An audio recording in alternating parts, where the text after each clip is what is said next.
Hi, Carson. This is Coach Harmon from Gonzaga University Baseball. Want to take the opportunity to thank you for attending our pitchers and catchers camp a couple weeks ago. Hopefully it was a beneficial 3 days for you.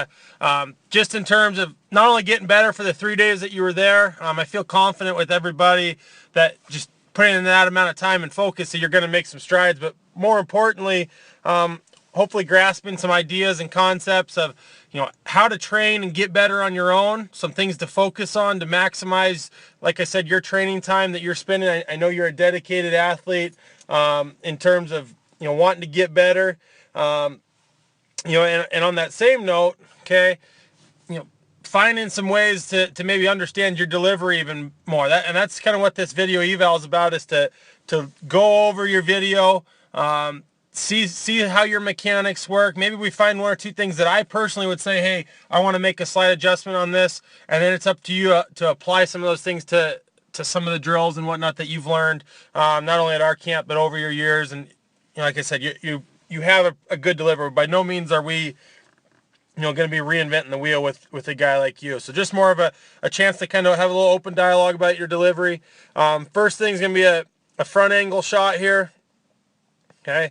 The big things I'm going to look for now, we'll look from the side angle on some timing and some hip direction. But for here, two main things I'm looking at, okay, is the direction of our lower half, our stride, okay, making sure that you're doing, directionally what you want to do. Some guys come across their body a little bit, and if they're doing it on purpose, I'm okay with that. It's the guys that feel like they're online and all of a sudden they realize they're 6 inches closed or 6 inches open, and we need to address that. So the other big thing I'm going to be looking at for you here is I'm going to see the role of what your front side's doing. So when we're looking at that, okay, we're going to be seeing if our top half's giving us a chance to use our lower half, or if it's pulling us out of the way, and we'll make that decision off of this delivery here. So I'd say your lower half is about directly on. Okay. Now the one thing I would see here, you're kind of a guy, and I remember from camp too, of that lead arm. Okay, it's kind of an early rotation, and really, I don't want to use the term violent, but it's playing a role of bringing your throwing arm through. Okay. Ideally, I'd want to be in a position right here. Okay, that see this big arch we have in our back where we're kind of pulling ourselves back, and this lead glove is kind of pulling me open. Okay, we're getting great hip action. Okay, you have a really good rotational, flexible hips. Okay, ideally for me, I'd want to still be I'd still want to be a little bit more closed off with this top half. That's going to help create that that disassociation between my top half and lower half, and really allow me to create some torque and inevitably create some whip with my arm as that lower half fires and my top half follows sequentially right behind it. Okay, but you'll notice that they kind of work together here, where that front arm clears out, back arm follows it. And like I said, you're a little bit of an all-arm thrower, and you have a really good arm action.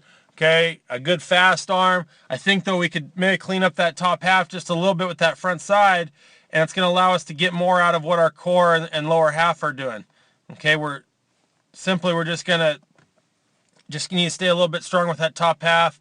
Okay, work on keeping that core strong. That position right there, if I could be right there, okay, in that posture at land, okay, it's going to give us a chance to really maximize our body a little bit more.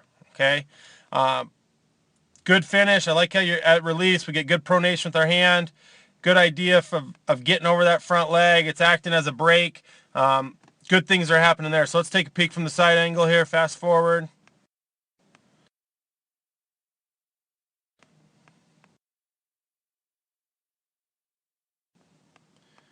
Okay, now, big thing here, okay? Now we're out of the stretch, okay? Now, if you remember from camp, I was asking, hey, I want you to go through your delivery of, assuming their best runner is at first base, okay? And, basically, we got to be in a spot where we can be quick to the plate. We ask of our guys, and this isn't individual to us. I don't know any college program that really doesn't demand their guys to be somewhere in that 1.35 break time or less, okay? giving your catcher a chance so you can control the running game. So we're going to take a look at that. The other thing here is from the side angle, I'm going to see how our hands work with our legs and if we're getting good hip action towards the plate.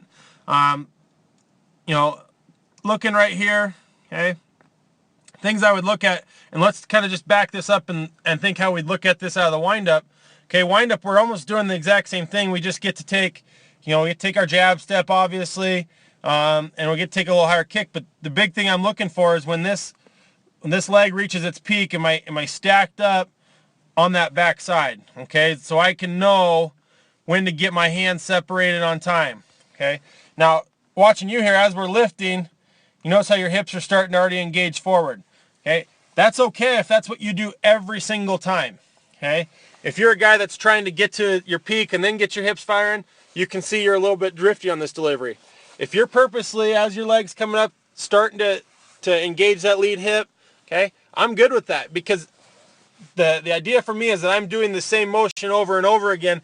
That's how I'm going to know when to get the timing and separation of my hands to match up with what my lower half's doing.